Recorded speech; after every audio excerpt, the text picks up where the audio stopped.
Please subscribe to this channel for more videos related to Catholic Christian teaching.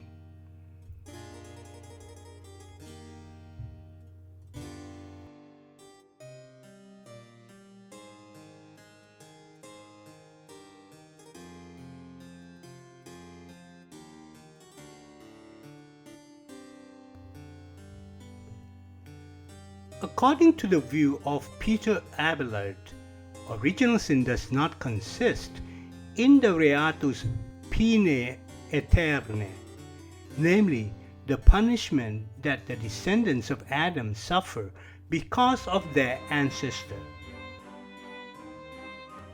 According to the teaching of the Council of Trent, original sin is a true and proper sin, that is, a sinful fault.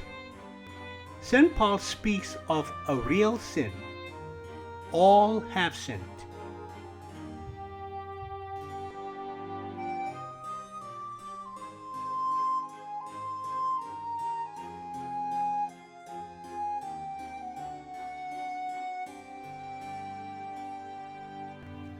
Original sin does not consist, as the Reformers, the followers of Bayes, and the Jansenists taught, in the habitual concupiscence as a true and proper sin.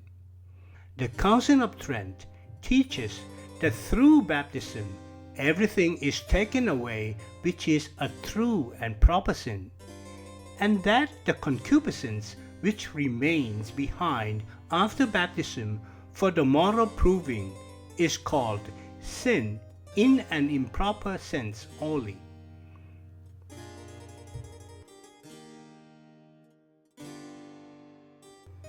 The Catholic Church teaches that concupiscence is not a sin in itself, but rather a tendency that can lead to sin. The Church considers concupiscence to be a tinder for sin that can't harm those who don't consent to it. The Protestant teaching on sin being remained in man even if it is not reckoned for punishment, is irreconcilable with the Pauline teaching of justification as an inner transformation and renewal. The justified man is saved from the danger of rejection because the ground for the rejection, the sin, is removed. There is now, therefore, no condemnation to them that are in Christ Jesus.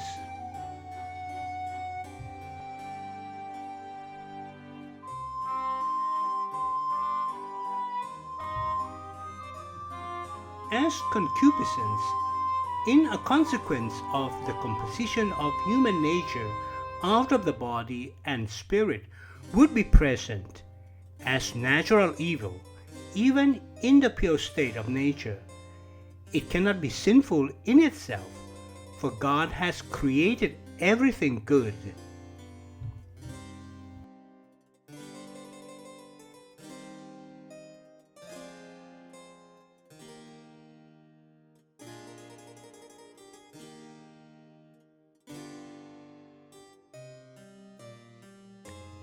Original sin does not consist, as Albert Pigius and Ambrosius Catharinus, among others, taught, in a mere external imputation of the sinful deed of Adam.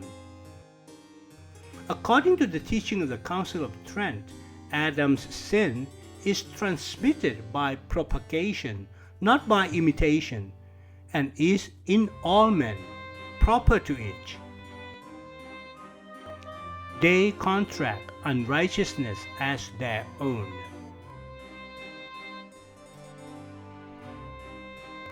According to the teaching of the Council of Trent, the efficacy of baptism consists in a real eradication of sin, not in a mere non-imputation of an alien guilt.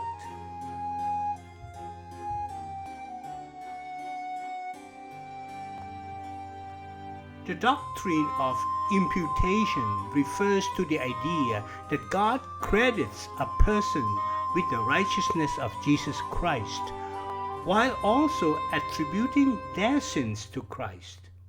This declaration has a real effect on the person, making them actually righteous.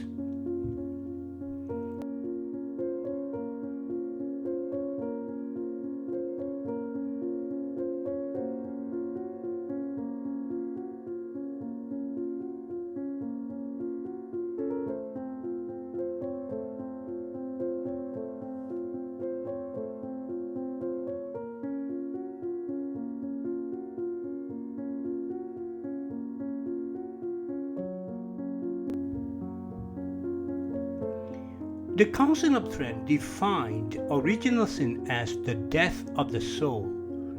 The death of the soul is, however, the absence of supernatural life, that is, of sanctifying grace.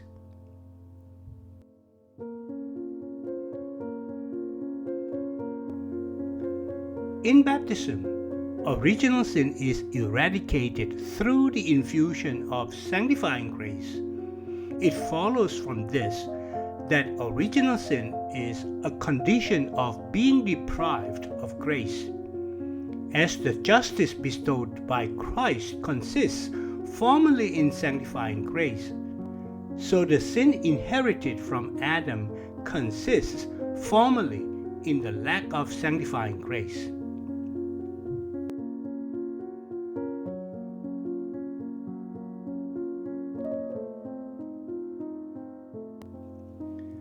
The lack of sanctifying grace, which according to the will of God should be present, establishes that the guilt of original sin signifies a turning away from God.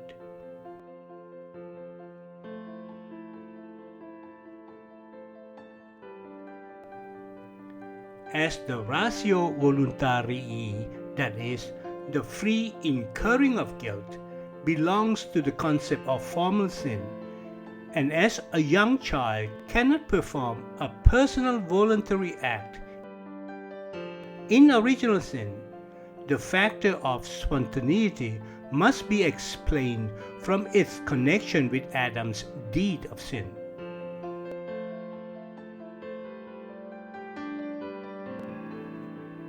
Adam was the representative of the whole human race.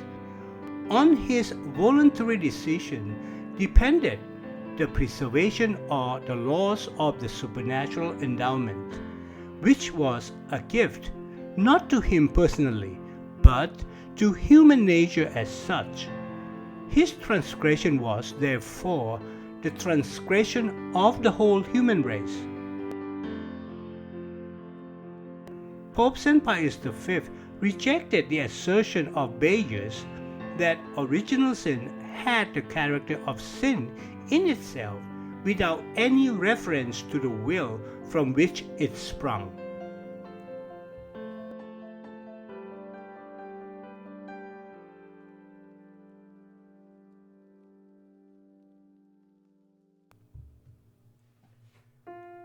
According to the teaching of St. Thomas, original sin consists formally in the lack of original justice, materially in concupiscence. In every sin, St. Thomas distinguishes between a form and a material element, the turning away from God and the turning towards the creature.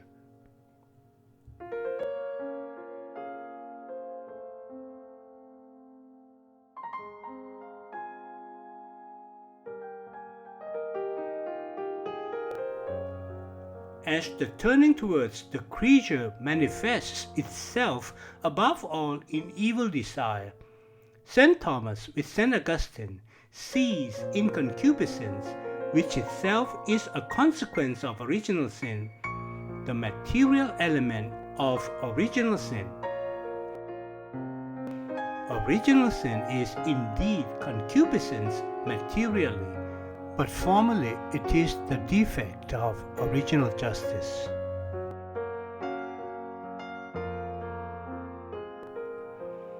The doctrine of St. Thomas was influenced partially by St. Anselm of Canterbury, who sees the nature of original sin only the lack of original justice, and partially by St. Augustine, who defines original sin as an evil concupiscence with its state of guilt, and explains that the state of guilt is removed by baptism, which the concupiscence persists for a moral test, but not as a sin. Most of the post-Tridentine theologians do not regard concupiscence as an essential constituent part of original sin, but as its consequence.